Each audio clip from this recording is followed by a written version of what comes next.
गृह प्रवेश है या फिर विवाह मुहूर्त हैं, इसको लेकर एक बड़ी असमंजस की स्थिति बनी हुई है। और शुक्रास्त और गुरुअस्त के चलते ये सब मुहूर्तों का जो परिवर्तन देखने को मिला है, कुछ लोग कह रहे हैं, कुछ लोग कह रहे नहीं है। तो हम लोग बात करेंगे जून, जुलाई और अगस्त के अंदर क्या गृह प्रवेश के मुहूर्तों का एक समय रहेगा जब हम गृह प्रवेश कर पाएंगे।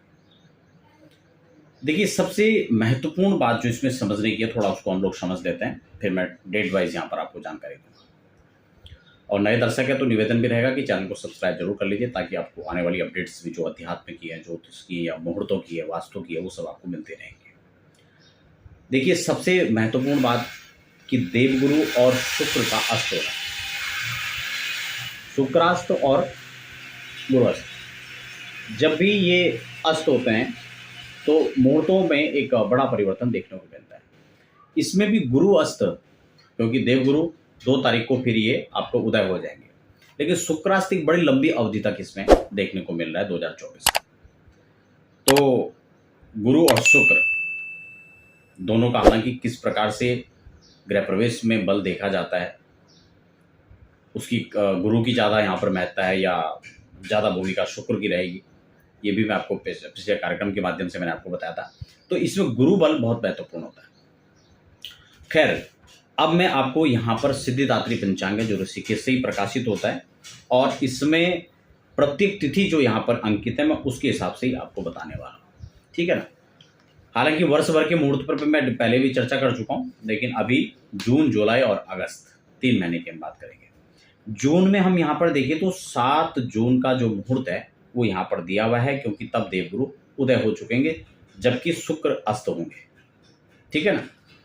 और ये तिथि यहाँ पर दिया हुआ है जिसमें आप गृह प्रवेश कर सकते हैं। एक और महत्वपूर्ण चीज यहाँ पर आप ध्यान दें कि जब हम मुहूर्त देख रहे हो तो केवल इन तारीख को ना देखें, ठीक है ना, क्योंकि अमूमन जो मुहूर्त होते हैं वो इसी रूप में होते हैं। आपको मुहूर्त के अंदर 2 चीजें बहुत महत्वपूर्ण रूप से देखनी चाहिए।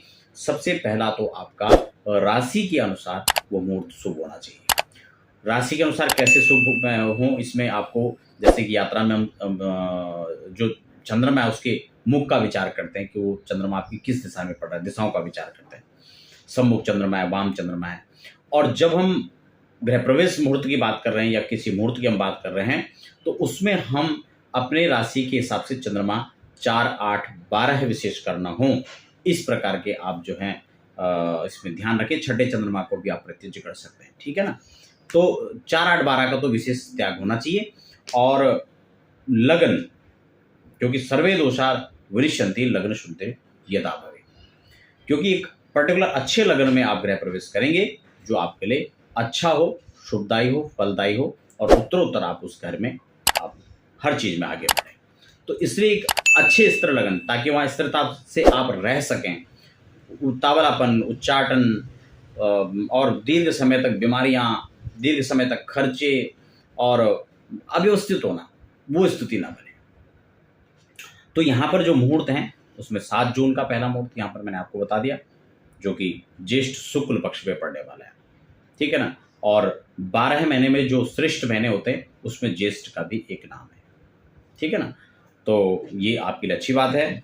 बाकी क्या क्या कंडीशंस हो सकती हैं, आप अगर इसको शुक्रास्त के चलते अवॉइड करना चाह रहे हैं तो आप उसको भी देख सकते हैं, और नहीं तो आप इस वाले मुहूर्त का भी उपयोग में ले सकते हैं। अति आवश्यक कई बार होता है, हम लोग सारी चीज़ों को नहीं देख पाते हैं, तो कुछ चीज़ों को देखने के बाद आप ये सब जो है मुहूर्तों को उपयोग में ले सकते हैं, क्योंकि अलग अलग स्थिति परिस्थितियाँ हो सकती हैं, ठीक है ना। तो 7 जून के बाद 8 जून जब आप गृह प्रवेश यहाँ पर कर सकते हैं। हालांकि आज शनिवार है, कई लोग शनिवार को लेकर के मतांतर देखने को मिलता है, तो उस चीज़ को भी यहाँ पर ध्यान रखें। और पुनर्वसु नक्षत्र है, हालांकि शनिवार को गृह प्रवेश करने कोई ऐसा दोष नहीं है, आप कर सकते हैं। तो अष्टमी तिथि इस दिन पर 8 जून है और ज्येष्ठ शुक्ल पक्ष है, तो ये भी अच्छा है। दूसरा है 10 जून। 10 जून को भी यहाँ पर जो है शुक्र और पंचमी और पुष्य नक्षत्र, ये बहुत अच्छा संयोग देखा जाता है मुहूर्त के लिए। तो ये यहाँ पर पड़ रहा है 10 जून को, आप इसमें भी कर सकते हैं। आपकी राशि के अकॉर्डिंग ये सारे दिन आप देख लीजिए इसमें से कौन सा सटीक बैठ रहा है, तो उसके हिसाब से आप इन मुहूर्तों का चयन कर सकते हैं। बाकी एक चीज़ और आपको बता दें कि जो गृह प्रवेश का वास्तु शांति पूजन है वो विधिवत आप करवाना चाहते हैं वैदिक ब्राह्मणों के द्वारा, तो उसके लिए आप हमारे संस्थान में संपर्क कर सकते हैं।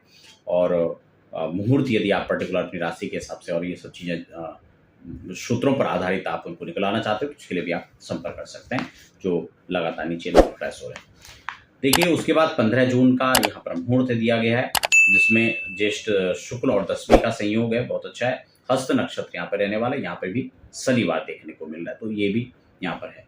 उसके बाद 17 जून है, ये भी ज्येष्ठ का ही यहाँ पर महीना है, शुक्ल पक्ष है, एकादशी है, स्वाति चंद्रमा का, ये अच्छा संयोग यहाँ पे देखा जाएगा।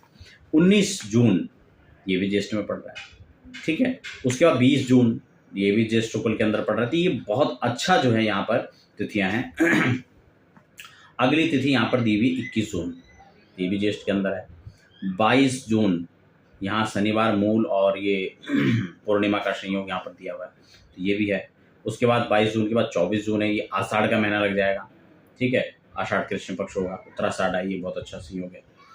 उसके बाद 26 जून ये भी आषाढ़ में पड़ेगा, तो यहाँ पर भी मुहूर्त है।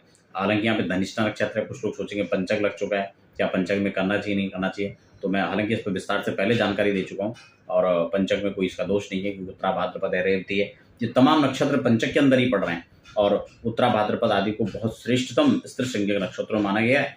तो कोई भी आपको संशय नहीं करना है कि आप इस दिन करें या ना करें, ठीक है, तो आप कर सकते हैं। उसके बाद 26 जून का अच्छा दिन है, ये भी आषाढ़ में पड़ने वाला है, बुधवार है। और 27 जून आषाढ़ कृष्ण शुक्ल पक्ष कृष्ण पक्ष षष्ठी और गुरुवार, तो ये भी एक उत्तम संयोग यहाँ पर बनता हुआ नजर आ रहा है, ठीक है ना। अब हम जुलाई की बात कर लेते हैं। जून के बाद जब जुलाई में जाएंगे तो यहाँ पर मुहूर्तों थोड़ा अभाव रहेगा। यहाँ पर 6 जुलाई जो आषाढ़ शुक्ल पक्ष में पड़ेगा, ये बहुत अच्छा मुहूर्त है, शनिवार है, कुछ लोग उसको अवॉइड करना चाहे तो कर सकते हैं। पुष्य नक्षत्र का भी संयोग इसमें पड़ रहा है, तो बहुत अच्छा है। 6 जुलाई के बाद 11 जुलाई यहाँ पर शुक्र भी उदय हो चुके होंगे, ठीक है ना, इस मुहूर्तों के अंदर आप देखेंगे तो ये आषाढ़ शुक्ल पक्ष, षष्ठी तिथि, गुरुवार और उत्तरा फाल्गुनी, तो एक अच्छा संयोग यहाँ पर आप इसको देख सकते हैं। उसके बाद 12 जुलाई है, 11 जुलाई के बाद यहाँ पे भी आषाढ़ शुक्ल पक्ष, षष्ठी शुक्रवार और उत्तरा फाल्गुनी, तो गुरुवार शुक्रवार ये दोनों अच्छे हैं।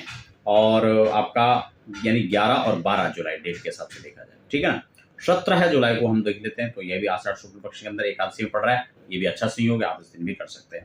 22 जुलाई श्रावण कृष्ण पक्ष यहाँ पे लग चुका होगा पक्ष के हिसाब से, और हालांकि मैं कई बार समझाता हूँ कि कर्क अर्क होने पर श्रावण का प्रत्यय है, आप निश्चित रूप से यहाँ पे इन्होंने भी मुहूर्त दिया हुआ है। 17 जुलाई, उसके बाद 22 जुलाई, उसके बाद 26, उसके बाद 27 और फिर 31 जुलाई तक यहाँ पर इन्होंने मुहूर्त दिया हुआ है।